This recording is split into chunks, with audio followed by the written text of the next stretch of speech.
for health with regular maintenance and proper training, and with programs run entirely by African staff. From our struggling beginnings with Andrea Coleman and I were raising money with the Grand Prix paddock, we are now receiving support from a huge part of the motorcycle community around the world. And California is at the heart of that growth. I especially want to thank Adam Silver, Howell Tumlin, Ron Wessels, Mark Konami, and MTK team, and my sister Sharon. We are now amazingly even getting support from the Gates Foundation. Our newest program in Zimbabwe will protect innocent babies from contracting HIV. We are continuing to show the world that motorcycles can save lives. Thank you for the glasses there. So, everybody, does anybody not know who I am? And I don't mean this in a cocky way. Does anybody not know who I am? Because there are people that might not know. I used to race motorcycles, and I was quite successful. Quite successful at it. I was second in the World Championship 4 different times. I've raced for Honda, Yamaha, Suzuki. The only ones I haven't really worked for is Kawasaki, and so on. Anyway, I became a co-founder of a charity called Riders for Health. I went to Africa in 1988 to Somalia because I had donated 20% of my income in 1985 to Princess Anne, who is the president of Save the Children. Inside, we founded a program called Riders for Health, and that slowly took shape in places where we needed to use motorcycles. Now, does everybody in this room own a motorcycle? Yeah. Okay. For those of you who don't, you're missing. Well, Glenn, you own one in your heart, don't you, Glenn? You used to own one. But the great thing about motorcycles is the fact that from the day one when you got your motorcycle, it put a smile on your face.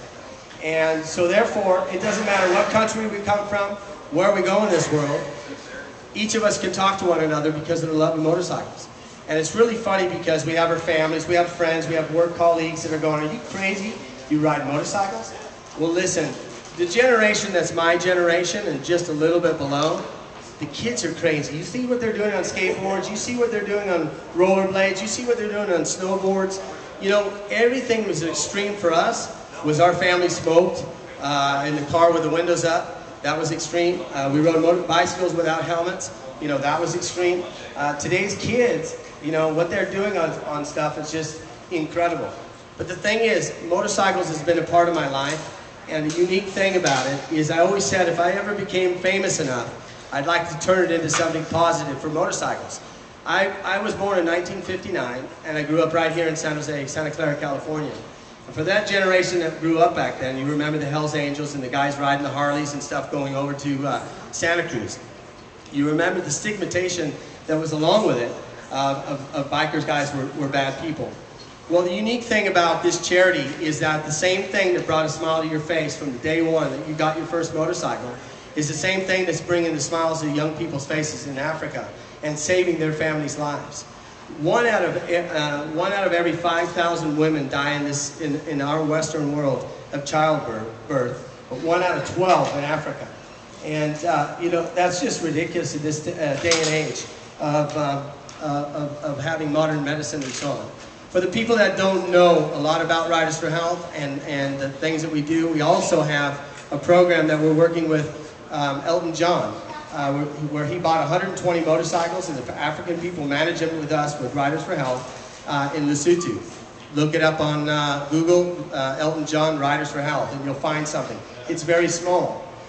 You can see that today we put a lot of effort in. The people that I thanked here put a lot of effort in, and we expected to have a lot more people here. But maybe we did a little mistake, and the mistake was, I think, instead of doing it from 12 to 5 o'clock, which was okay, we should have kept the window open for the activities that we could have done to try to raise more money and so on. But this is the first time that we've done this event here. So we're going to learn a lot about what we did and the importance of it. So we're going to do a charity now, an auction now. Obviously, we hope that you can dig deep into your pockets. I want to thank everybody that's associated. Obviously, the young gal back there, and Elena. Obviously, we wish you the best of luck. My own son, Dakota, wherever he's at right now. You know, we came straight out of school. literally straight out of school on the plane to get here from Europe. So, you know, I can stand up here and talk to you guys all day about MotoGP, about our sport, and about everything, but there's nothing better than knowing that our sport is saving millions of people's lives. We have 1,500 bikes working in Africa, reaching 12 million people. Tiger Woods, all these famous players that we know from baseball, from football, and everyone, they're all getting credit. Their sports are getting credit. Baseball Foundation, the Football Foundation, and all this. Are they reaching those kind of numbers of people with that limited amount of motorcycles? No. And what I need to happen is branch out and really try to get more recruits, more help into getting the recognition. You know, we had Brad Pitt narrate a DVD for us that Microsoft paid for. As I said, the Gates Foundation is putting in $1.8 million with Stanford University to show what we're doing and how we're changing Africa by using motorcycles. Isn't that something great that we can all pat ourselves on the back about? And that same two-wheel thing that's brought the happiness to every one of us in here is the same two-wheel thing that's helped saving lives. Thank you very much.